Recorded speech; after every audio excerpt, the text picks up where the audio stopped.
So when we listen to a Dhamma talk, the first thing is we close our eyes. We put our concentration on the citta. That's where the Dhamma talk will find place. That's where the Dhamma talk, we can listen to the Dhamma talk without interruption. It is just like placing our attention on the word Buddha, Buddha, Buddha, Buddha. And we are not concerned with what is going on around us. We are not concerned about the speaker. We are not concerned about anything else than the Buddha. Or when we do it with the breath, we are not concerned about anything else than the breath. And that is the same thing, and that holds true also for listening to a talk on Dhamma. The words arise in our citta, and that's where we listen to. We listen into our citta. Otherwise, if we just listen with our ears or with our brain, all what we do is we understand what we think he said. And what we understand, what we think he says, is not what he actually said. Or is not what is actually said. If we would listen with our citta, we would understand what the matter is, what is explained, and would understand it in line with the Dhamma. But we are constantly trying to focus to understand the meaning of what it said, and so we are constantly deflected from the true meaning of the Dhamma. The Dhamma arises in the heart, and from the heart it goes to the heart of the others. The citta is the most essential thing in our practice. So if we can't put our attention to the citta, or if we can't take attention to our Buddha, then our practice will not go any further.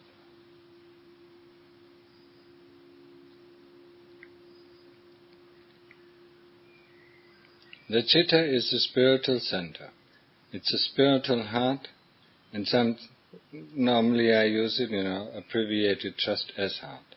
Just like we use in the English language the heart, not as the physical heart, but as the heart of emotions.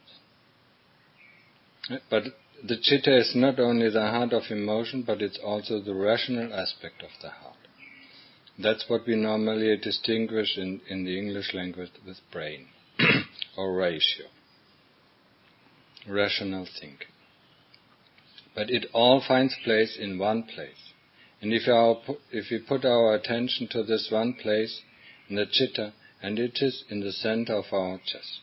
That's where the citta resides, and that's from where everything goes on, or goes out. Where everything happens, where the whole world collapses, and where the whole world arises. That's why we don't need to put our attention and focus it on outside things, but we just focus it in the center of our citta. That's why we don't need to open our eyes and listen or watch the speaker speaking Dhamma, because then we don't get anything of the Dhamma. We just get the face or the gestures of the speaker. And we miss all out on the Dhamma that is talked about.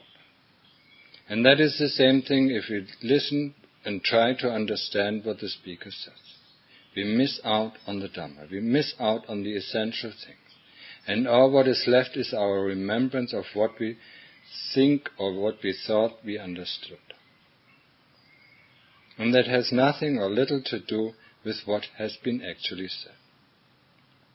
So it's just a practice for us to listen to the Dhamma, just like the practice of the Buddha. We keep our attention focused on the Buddha, on the Buddha, on the Buddha, until it will eventually lead us to the heart. It will lead us to the heart once the citta becomes very calm. It will lead us to its own source, to the citta itself. And then, after our attention drops into the citta, then we know actually. Then it's the first time where we actually experience where the place of this citta is. We have no doubt where it is, and we have no doubt what it is, because we experience it from our own practice. It doesn't matter if you use the Buddha for getting down to the citta, or if you use the breath for getting down to the citta, but that is called, all this is called samatha. That means calm meditation, finding the center of the spiritual heart, finding the citta. And it is an essential part in our training. Without this, we will lack. We lack the essence of Dhamma. If we do not get our heart down to the citta. Now, if we do not get our attention down to the citta, we will lack the essence, because that's where wisdom arises. It arises only within our citta. It doesn't arise with our thoughts, with our assumptions, with our views, and with our opinions. It only arises in the center of this citta, in the center of our spiritual heart. That's where the Dhamma arises, and when somebody talks Dhamma, that's where we can listen to the Dhamma. It does not matter if we understand what is said about, but it is just like when we listen truly to the Dhamma, it is just like taking note. And once later on we encounter a problem in our practice, and it has been talked about, and we took note about it, then this wisdom arises within our citta and solves our problems in our practice. So there's no need to understand it, because all our understanding, especially in the beginning stages of our practice, will be wrong. We don't have an idea what is talked about unless we have an experience of what he talks about. If that happens, if that is the case, and the teacher of Dhamma covers up a subject where we just are with investigation on ourselves, then the citta will, in line with the Dhamma that is talked about, investigate this further on in one's own citta, and sometimes even solve the problem immediately. But if it's not a subject that we are encountered, if it's not a subject of our practice, then just the citta stays calm, and stays calm, and stays calm. Just takes note, just takes note, just takes note. So it is essential when we listen to the Dhamma just to listen with our heart.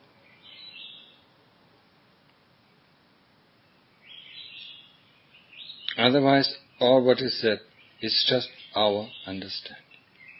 And we know our understanding, if there are few people who listen to the same talk of Dhamma, they will understand, one person will understand this, and another person will understand that, and a third person will understand that.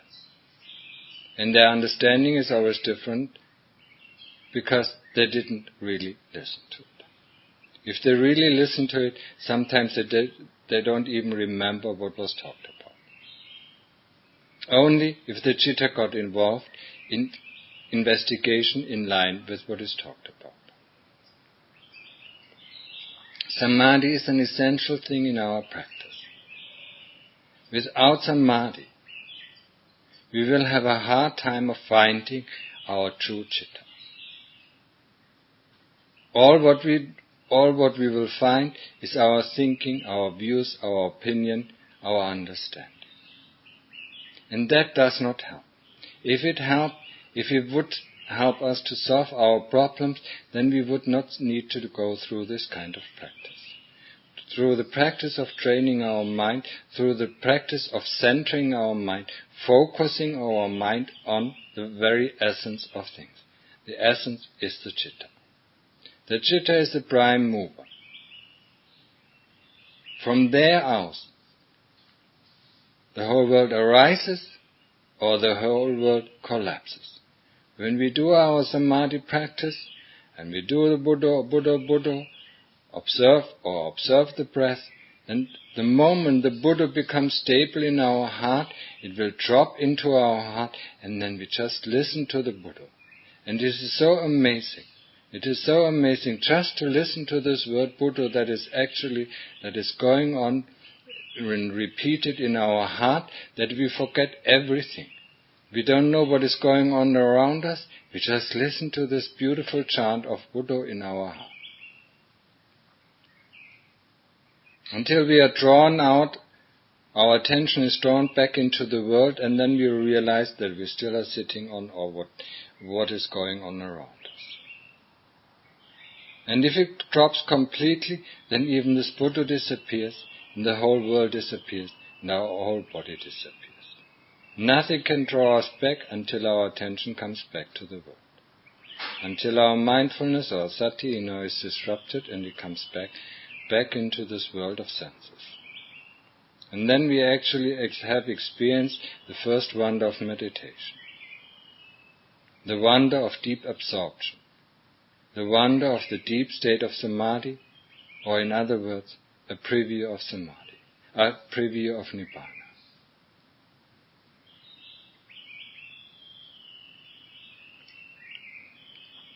Remember that this is an essential part in our practice. Sila, the 5 precepts, samadhi, the developing of calm, the developing of concentration, and focusing our attention on one point, and then the investigation. These are all essential. We cannot omit one thing. And if the chitta doesn't want to get calm, we have to force it to get calm. We have to force it with Buddha, or we have to force it with observing the breath until it observes the breath with constancy. Until it is not deflected anymore, until it is not drawn out anymore, until the Buddha becomes stable in our heart and we, as I said before, we can listen to it. Just like we can listen to a talk on Dhamma. The chitta can completely stay calm, just takes note, takes note, takes note, takes note of whatever is said.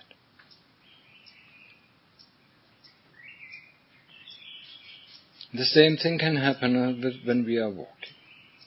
When we are walking and we're just walking and overcome the primary hindrances of tiredness or boredom, then suddenly we notice ourselves just walking. We realize there's just walking. And every step, every footstep then becomes so interesting that we forget whatever happens around us. And there's just walking, there's just this step, or there is just that step, and every step is fresh, it's new. It's so fresh that the comparison between, brown leaves and green leaves. Brown leaves we see all the time. Only once the rain comes, and washes off the dirt of the leaves, then they will really become fresh. And so is it with our walking meditation. Once we get through the primary hindrances of laziness, of boredom, or of tiredness, then there's just walking. And it's so amazing until, of course, then after a while our attention is drawn back into the world of the senses and we lose it. And normally, and most of the time, we can't find it back. And that the same thing as happens, when we observe the word Buddha or when we observe the breath. It just stays there and is completely fascinated just with the sound of the words, or just with the sound of the breath, or with the observance of the breath. And every breath is new, every breath is fresh, from the beginning till the end, and we just can't take our attention off it. It's so interesting until something in the outside, in our environment, pulls back the attention to the world. So the path of practice to deliverance is the path of sila, samadhi and panya. Samadhi, as I often said, is not an option. It's something where we really have to force the mind to be stable on one object. No matter what we do, we have to force it to just stay put at one object. Just to focuses in on this object and make this object the most interesting object of our present moment. This is the only thing that we are concerned about. The Buddha is the only thing that we are concerned about, or the walking is the only thing that we are concerned about, or the breath is the only thing we are concerned about. Or when we do investigation, then the object of investigation, and this is just one object, is the only thing that we are concerned about. There's nothing else. And we have to force the mind, because it will not be willing. It will be deflected by the sounds of the environment, or it will be deflected by this or that, by the pain in the body, or by the laziness, or by boredom, or what. I've observed this Buddha now for 5 minutes and it doesn't change. How boring. How much more longer do I have to observe the Buddha until it becomes stable? So we are looking actually for the results, and we do not get our work done. Just be with this Buddha. Completely 100% full-heartedly be with this Buddha. And it will show all of these things, will show us the way to our citta. And the citta is the primary thing. It's the primary mover, it's the primary essence of our life. That's why we want to get there. We want to know what is going on. And like the Lord Buddha said, this whole world exists in the 6-foot-long Buddha. Nowhere else. But all our attention, constantly during the day and during the night, is directed outwards, not inwards. And now we have to learn to direct it inwards. We want to direct it inward to get down to the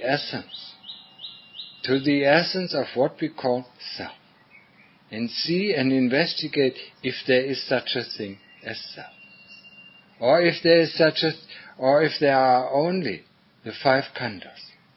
There are only the 5 groups: the groups of the body, the groups of feeling, the groups of memory, the groups of thought, and the groups of consciousness.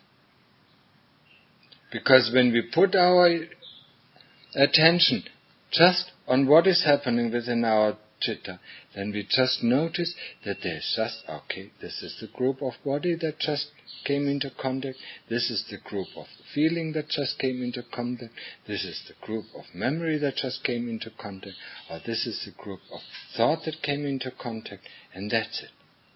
And the moment we are aware of it, we take note of it, that is the group of the body, or that is the group of feeling, or that is the group of thought, or memory, or consciousness, or whatever. Then it stops. And the next group comes up. And the next group comes up. And it comes up in such a high speed that we normally can't distinguish. And all what we get is the result of the blender that mixes all 5 parts of all 5 groups together and presents us, oh, I'm a bad meditator, or I'm not good, or I can't understand this. And that's what we are presented with, and that's what we are going to work with it. Instead of going back to our object of investigation or to the object of karma.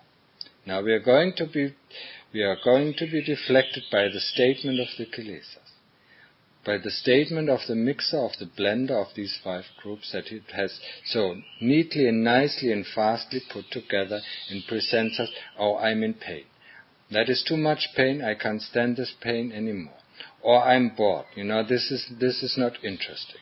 Or I'm this, or I'm that, or I am.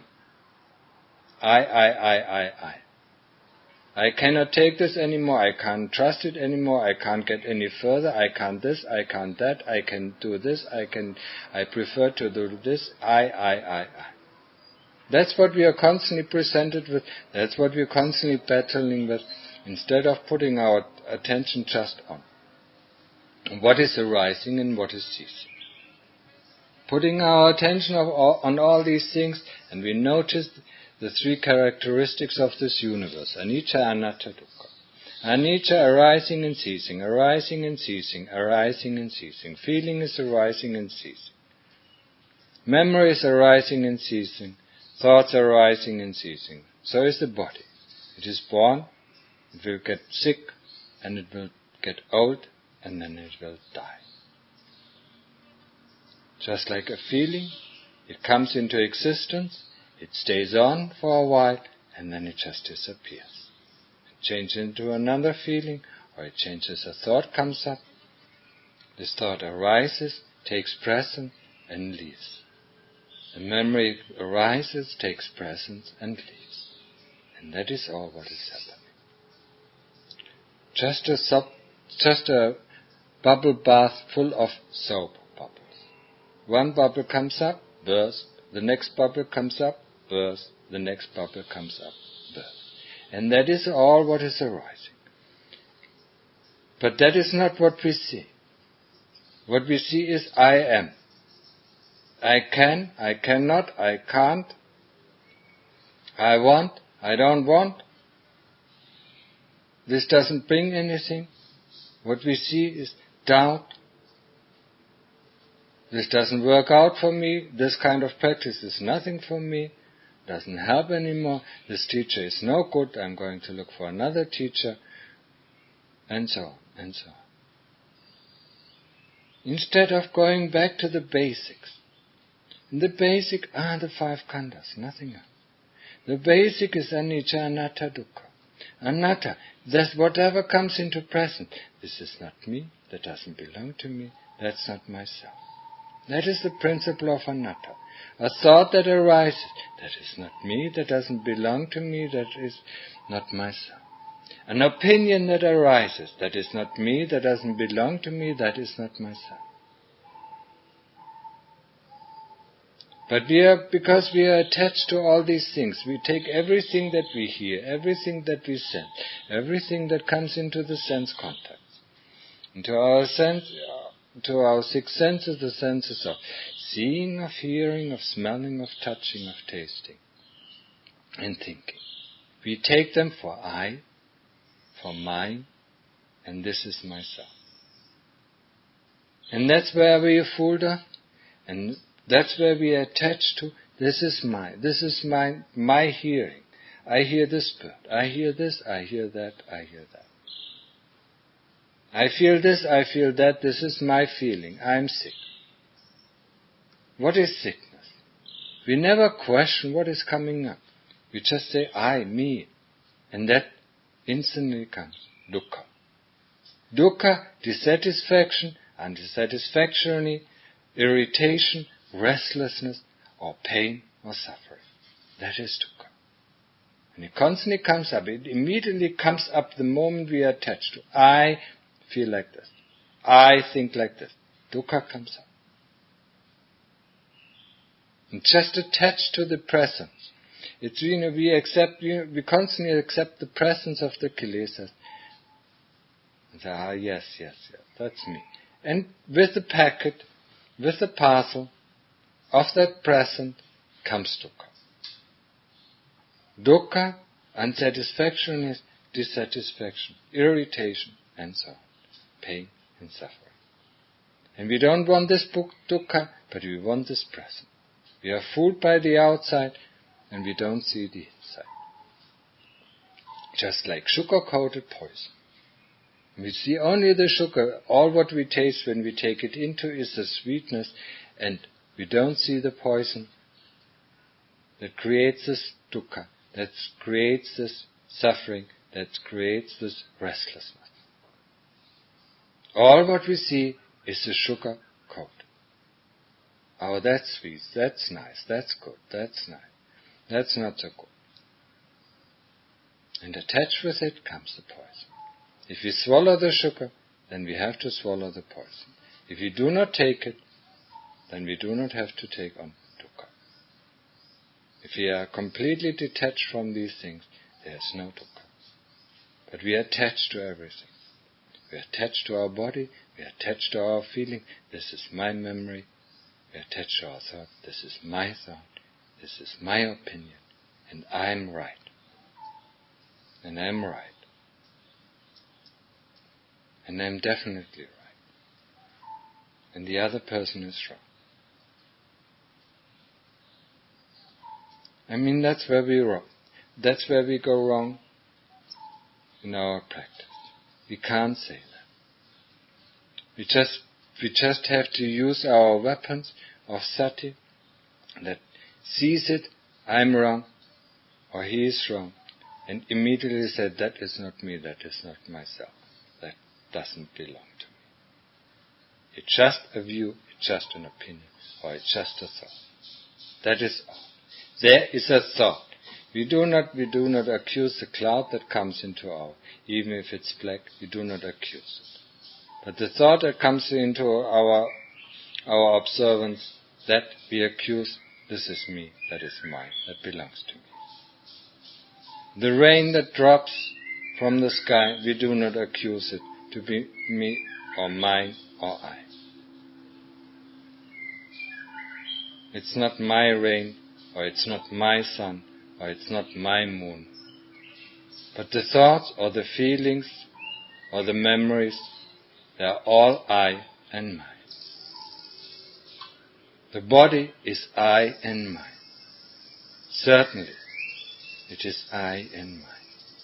And I'm not going off this opinion.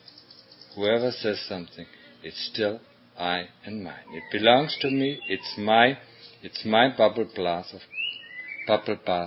of pleasure. It's my bubble bath of the six senses. That's why we are attached, and from this kind of attachment leads birth, leads sickness, old age, and death. And birth again. And sickness, old age, and death again. And birth again. And sickness, old age, and death again. And birth again. And sickness, old age, and death again. There is no end to it. Because we are so much attached to this body.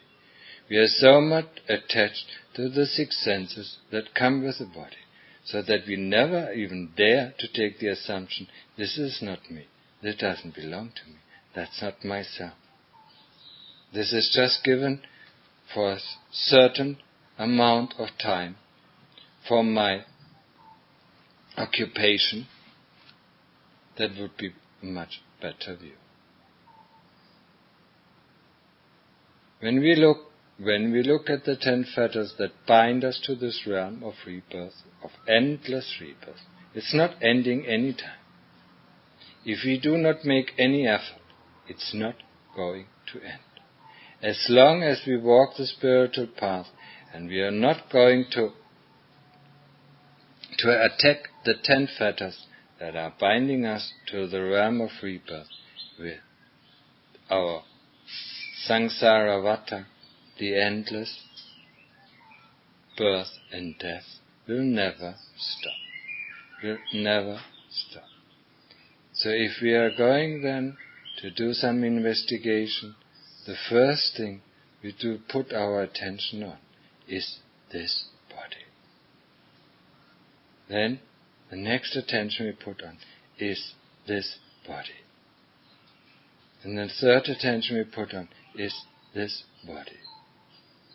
We do that for a month, for a year, maybe for 10 years, maybe for 100 years, maybe for one lifetime, maybe for 10 lifetimes, until we understand the true nature of the body.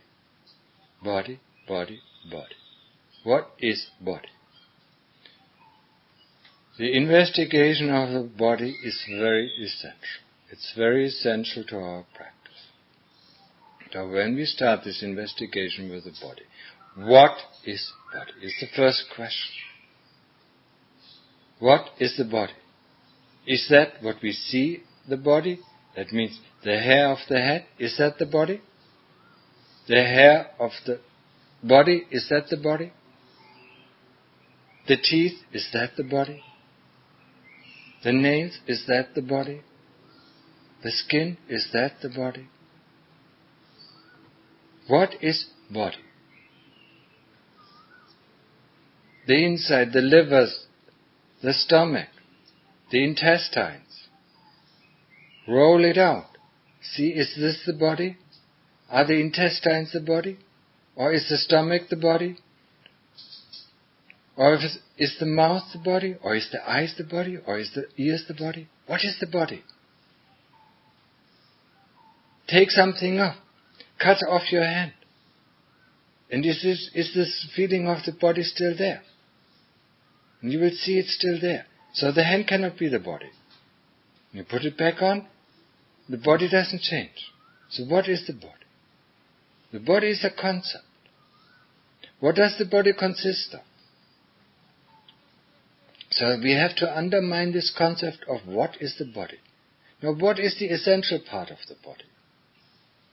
Investigate it. Look through it. Take everything that sits on this cushion. Take it away. Take the hand away. Then take the underarm away. Then take the upper arm away. Then take the other arm. Just put it in front of you. Cut up just in bits and pieces. And then put the foot away. Put it in front of you. And the moment you put the foot in front of you, the foot is not sitting on the cushion anymore. But this body is still sitting there. So take the other foot. Take the upper or the lower torso. Put it there. Now still the upper torso is sitting on the meditation seat. And so on. Until there's nothing left. Until there's no body part anymore left sitting on this meditation seat. And if you do this investigation properly, then the sense of the body, or the sense of the I, the sense of the attachment to the body disappears. Just for one very short second. Then you grab one of the parts, it doesn't matter what, one of the parts of the body, and you put it back, and the body suddenly reappears. And then you do this exercise again, until the chitta really understands the difference between the body, or the difference between the body and the chitta, and the concept of the body.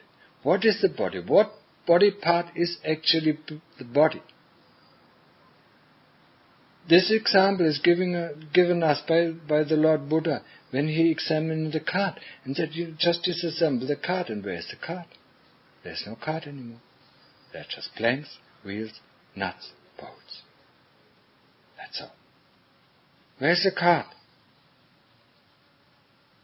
Now when you reassemble your body, just put the legs on the shoulders and put the arms, it doesn't matter. You still have a body. Probably for most of the people that is the true way, where the brain is in the after,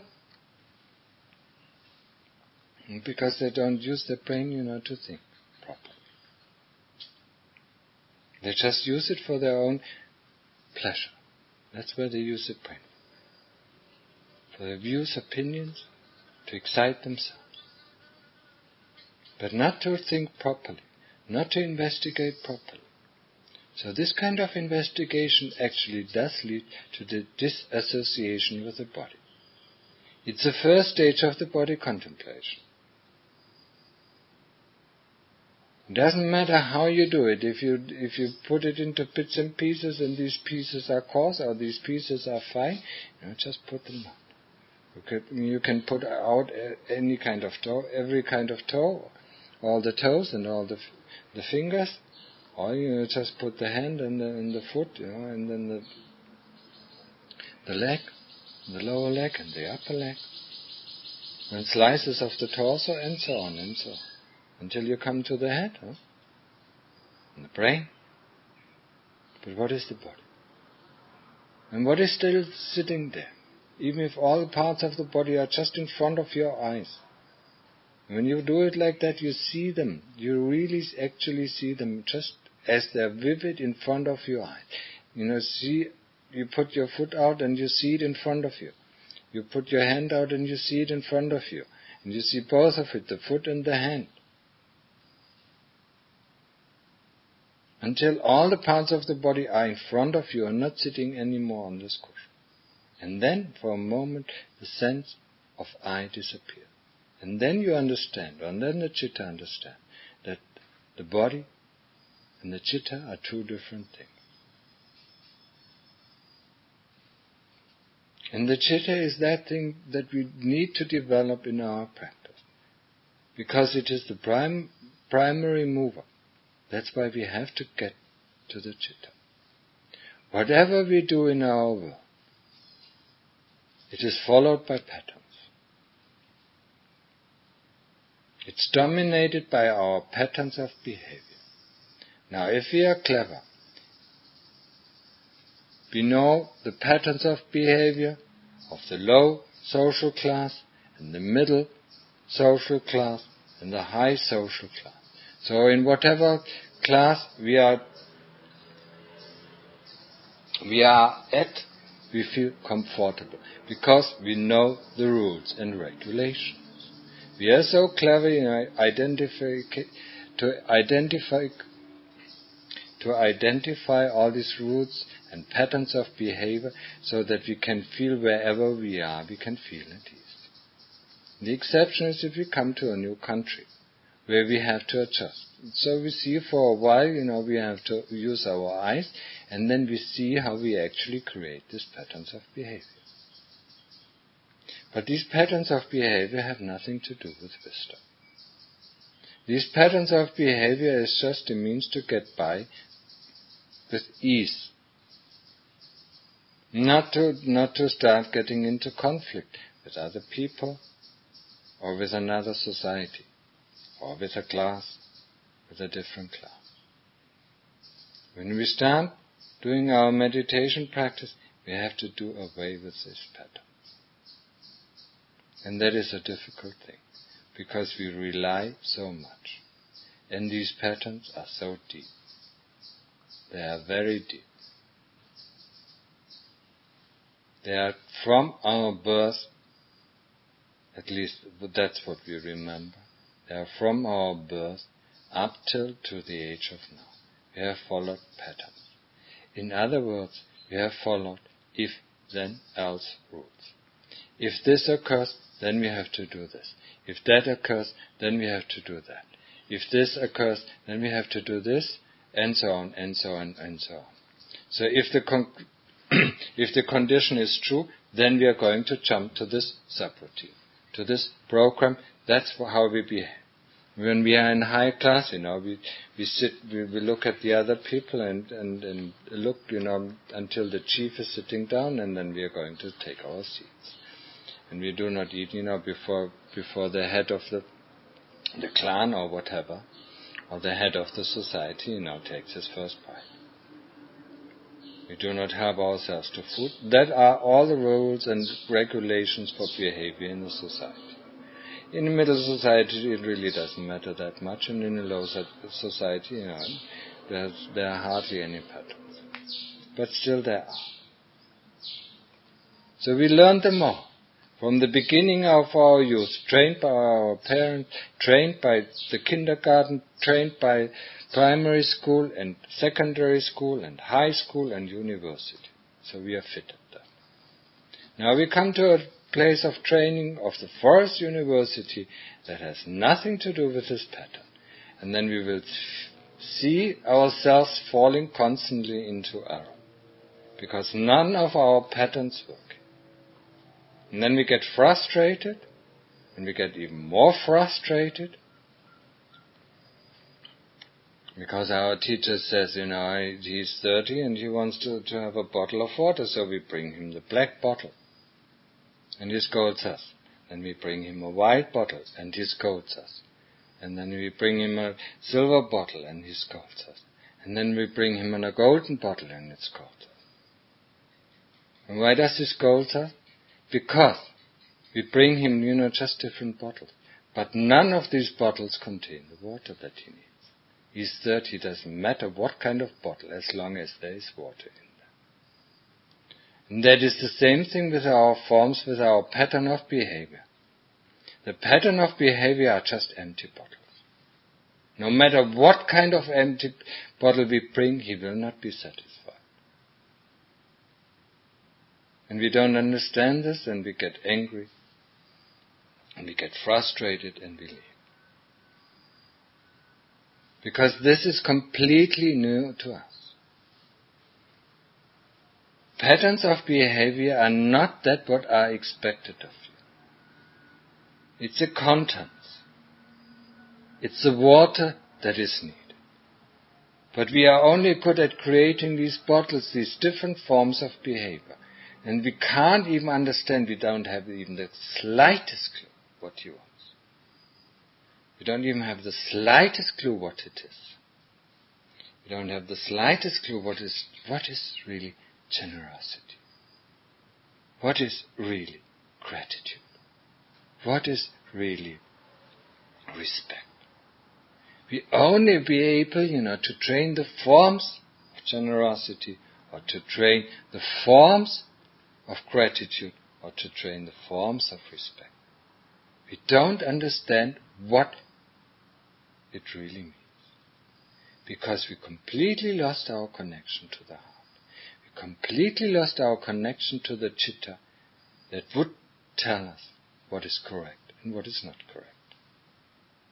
But because we don't know where our citta is, and we do not have any connection to it, the only connection to the outside world are the way we behave, the patterns. The patterns we see in us and the patterns we see in others. So all what we can train is patterns. So we really have to reform ourselves when we go on the spiritual practice, on the spiritual way of training ourselves, to get rid of all the patterns of behavior. If then we have to eradicate. If then we do. If this condition is true, then we react like this. If it is hot, then we bring a cold drink.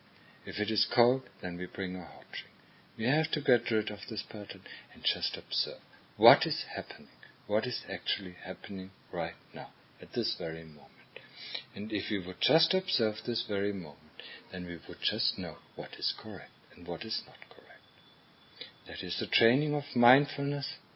This is a training of getting rid of all of our patterns of behavior. And it is a way to freedom. Because wherever then we go, no matter what kind of society, no matter what kind of being, we feel at ease. Because we are acting from our heart. We are acting from our true citta. And when our true citta acts, then it's a true acting. And that is always correct in life. But where is this citta? When we don't have the samadhi to help us to find the way to the citta. In the beginning, we can use the physical heart as a more intermediate point that might be able to give us a clue where the citta is. It is like when we can't see electricity, but we can observe what electricity does. Now, for instance, we connect a speaker. We can't see the electricity in the line to the speaker, but we do see what the speaker does. It goes up or it goes down, it goes inside, it goes outside, it goes at a fast speed or it goes at a slow speed. That's what we can observe. So when we observe our physical heart, then we can observe if it is excited or not, if it is beating fast or calm. That will give us a clue to what our citta is up to. It just gives us a clue. In no way is it a substitute for looking down at our citta. It just gives us a clue at the beginning. If our physical heart is closed, that means something is wrong. If our physical heart is excited, it means something is wrong. We are not acting correspondingly. We are not acting in accordance. When our physical heart is completely calm, that means our action was correct. Or most of the time. Why? Because the physical heart, in our example of the subwoofer, just resembles the outside activity of electricity.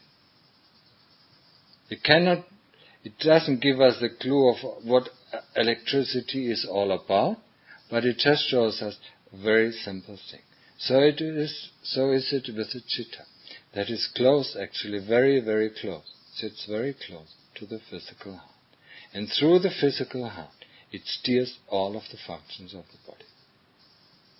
So through the observance of the physical heart, what it is doing, we can get an inkling of an understanding what our chitta is just about to do, or what our chitta just has done, if it was correct or not correct.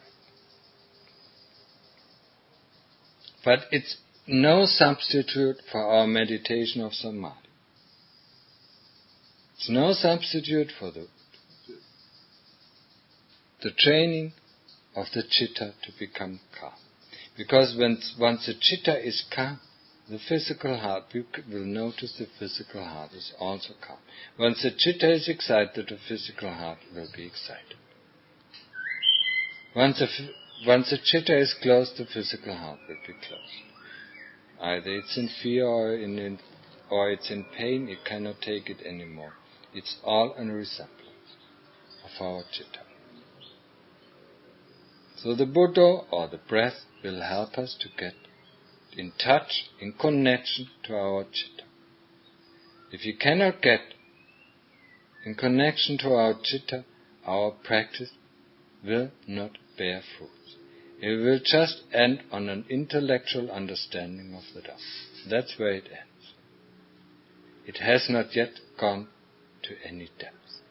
Not any wisdom has yet been digged out.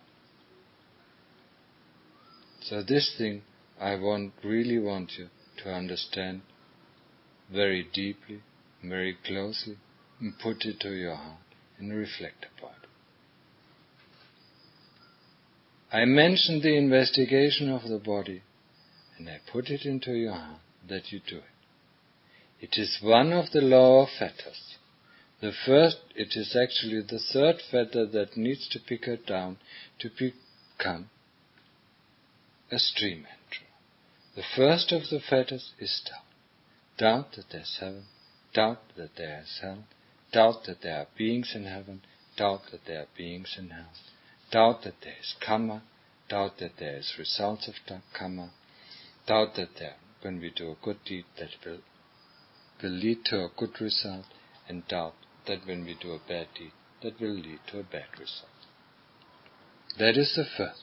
The first fetter is called doubt. The second fetter is fiddling with the 5 precepts. The 5 precepts, the 5 moral virtues.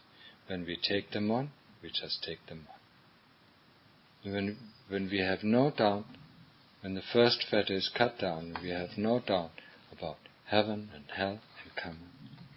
And when we just keep our 5 precepts as good as possible, we never make any exemption for the 5 precepts, then the first 2 fetters are taken care of. And then the third fetter comes into role.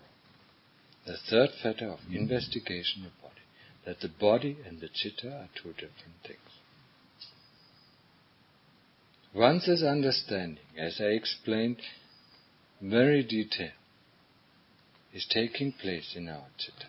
Maybe it has to take place not only 1 time, maybe it has to take place 10 times or 100 times, until the chitta really understands that the body and the chitta are 2 different things, and the body is just a concept.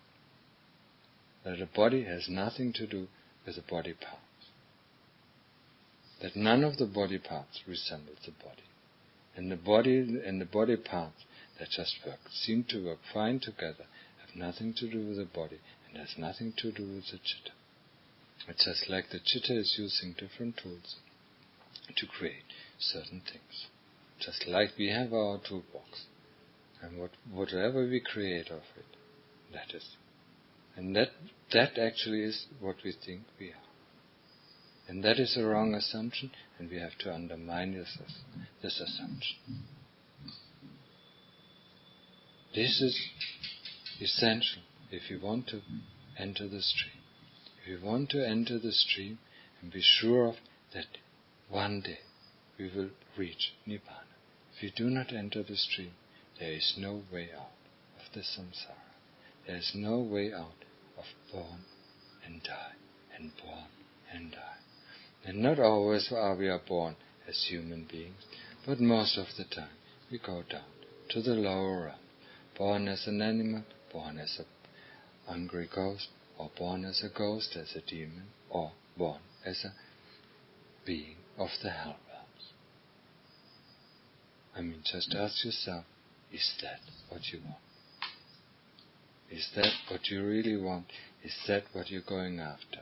Just because at the moment you can't see your other birth does not mean that they do not exist. That falls into the first fetter, the fetter of doubt, that there is birth and rebirth, birth and death, and birth and death, or heaven and hell, and beings of heaven and hell. That the beings of heaven, sometimes come down to the earth, or sometimes are reborn in hell. Everything turns around. And there's no place in these 36 realms of rebirth that we have not visited already.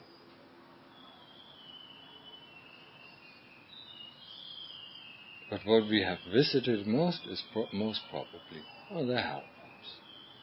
Because through all our desires, we did not take care of our 5 precepts, of our 5 moral virtues. That's where we have to go most often. Just like the people in the world just do not confine to the laws of the country, and they have to be sent to prison. Or they have to pay their fines, whatever. And just want you to reflect very carefully and take it to heart. And with this I end my talk.